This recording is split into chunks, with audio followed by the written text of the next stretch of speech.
Good morning, sixth graders. Good morning. Welcome to the class of science. Today we are going to see lesson 2 and lesson 3.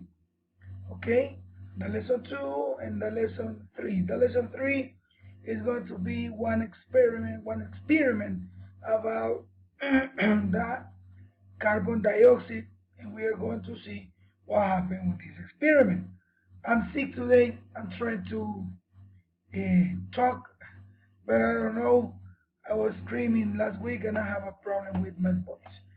Welcome, welcome, welcome. If you see here, I'm in the wall of sixth grade, so I'm really worried because I opened the option to upload the homework, and some of you upload, and the rest of you, I don't know, is in the limbo. I don't know why the rest of you didn't upload the homework, and today you are going to upload only 10 students of 27 upload the homework. So today, right? Today. So I'm going to see what's going on in the rest of the week. Okay, today we have a great job to work, and it's the lesson 2. The second lesson,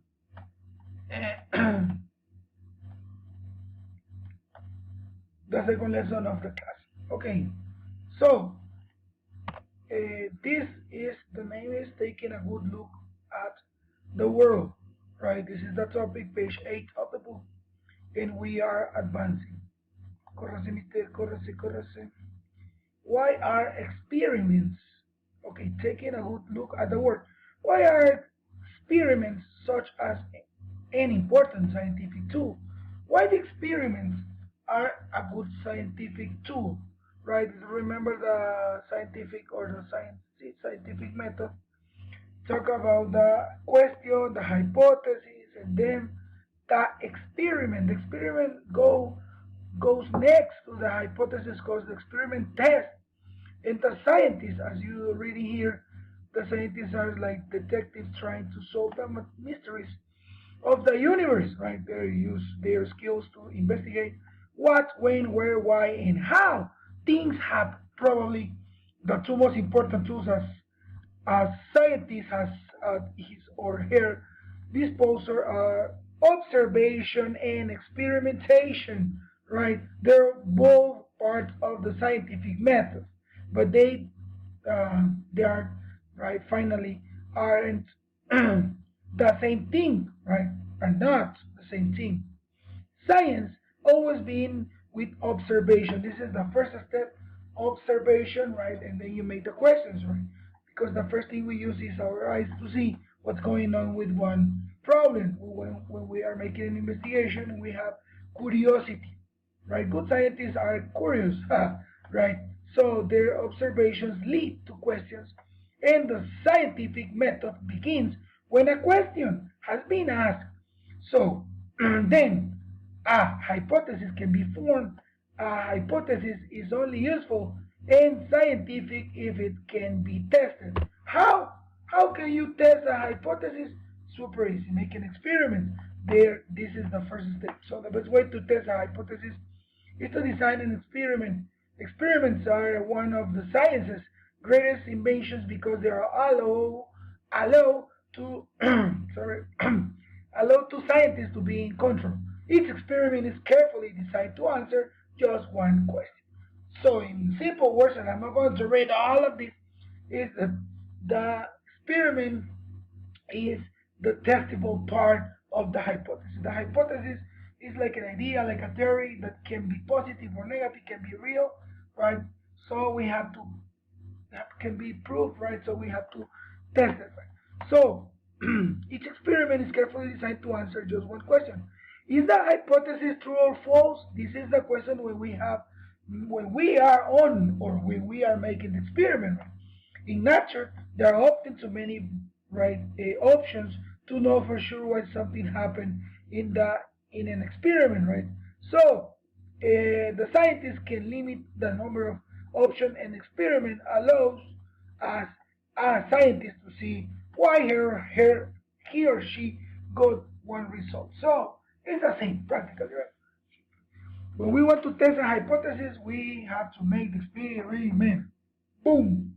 And after the experiment, we have the results, and we can share the information and we can have our own conclusions about one problem, right? So, and then if you see here, there's another paragraph that talk about an astronomer can't travel across space, but with observation, he or she can still discover a lot about the stars. Simple, right? Using machines like the telescope, right? For example, experiments on air have shown that when elements are born, each one emits a very specific wavelength or of color, right? We, by the observing the color of stars, astronomers can tell what happened or what's going on with this. So look at the picture, the astronomers can see what happened, but they need machines, right? The telescope. So, observation, in conclusion, the observation is one of the, or is the most important step in science, for scientists and in science when we discover or when we try to make experiments. So, let's go and make the classwork. Okay, classwork. This is the classwork 2, right? Circle the letter of the best answer to each question below. So, first is observing and experimenting are both option A, B, C, or D. Read it. Parts of the scientific method, way of investigating the world, examples of hypotheses in both A and B. Uh-huh. So, observing and experimenting are both. So you have to answer. A hypothesis is a scientific question that can be answered easily, a statement that can be proven true or false, a type of experiment used in the scientific process, or option D, the end results of an experiment. So we have four options for describe what is a hypothesis and what do you think. So in the second page of the classwork 2, we have the instruction. Read the examples of scientific activities listed below. Write O, no T or true or false. It's O on the line if the scientist is using observation, and write on the line if the scientist is conducting an experiment. So we have two options, O or E. So I'm going to read again, right? Oh, on the line if the scientist is using observation.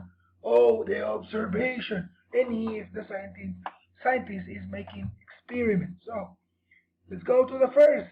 A paleontologist decides that a dinosaur is meat eater because it has sharp teeth. Is O or E? Ha ha ha ha. Number two, a physicist tests three types of gases to see which one is densest. Is O or E? So you have to see. A chemist mixes water and sodium to prove that an explosion will occur. This is the 3 or number 8. An archaeologist digs up an arrowhead and concludes that the ancient people who used it were hunters, observation or experiment. So you're going to answer the statements because there are no questions, are statements or hypotheses. They're like statements, right? So you have to write if it's O or E. What about the process with these questions? In the book, you have more questions, but you're not going to do it.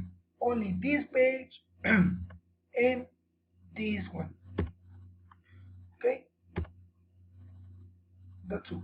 For the classwork, um, that's right. For the classwork 2. So, let's go and make the classwork 3 or the lesson 3. The lesson 3, my warriors, is an experiment, right? Let's talk about on the rise. How can you inflate a balloon without blowing into it?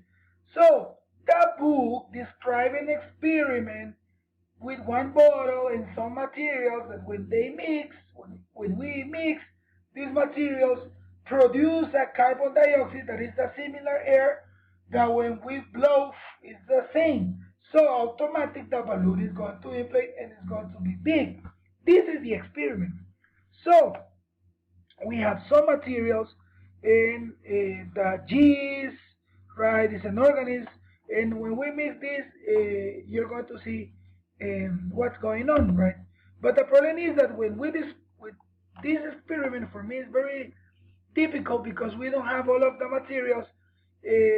So I'm going to put other with it's going to make the same, but you're not going to spend too much time and too much materials because in here, look, two packets of cheese, two plastic bottles, two balloons, one water, and you're going sugar and all of this.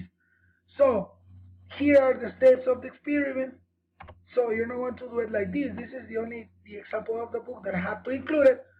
And we are going to make this one. This is yeast, look, for baking, right?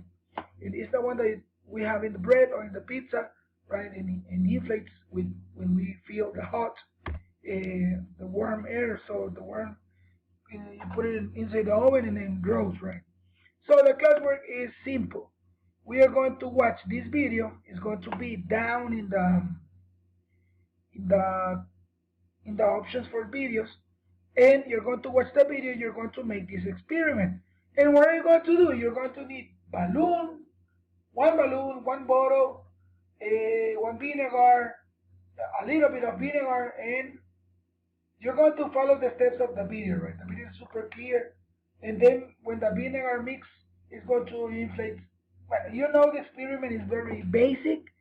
The idea is that you're going to describe the experiment and you're going to write in here in 4 lines what's going on with the experiment. I want pictures of the experiment, cost 10 points. The experiment and the description of each of the experiment, right? Me duele la garganta bastante. Bueno, so remember the topic of the lesson 3 is on the rise. How can you inflate a balloon without blowing into it? This is the hypothesis, and we are going to make the experiment to test it. Okay? So please, when we finish to make this, I want the pictures. I want the pictures. Send the pictures and upload. In here is going to appear the option to upload. In here, right? It's going to appear classwork 2, classwork 3. In order, you will upload. Okay? Okay, warriors, love you so much. This is the class of today. We are going to advance in 4 weeks. In 4 weeks, we are going to have exams. That 16th of October is the last day to present the homework. Okay, if you don't do it now, you have until 16th of October. But it's not my problem if you don't do it because you're going to make a lot of homework of the rest of the homework of the rest of the classes. So please make the video, make the homework, and if you can do it in the afternoon, make the experiment and take the pictures. Right? So, bye bye, love you so much. Time is over. Warriors. Wait. Love you, 6th graders. Bye.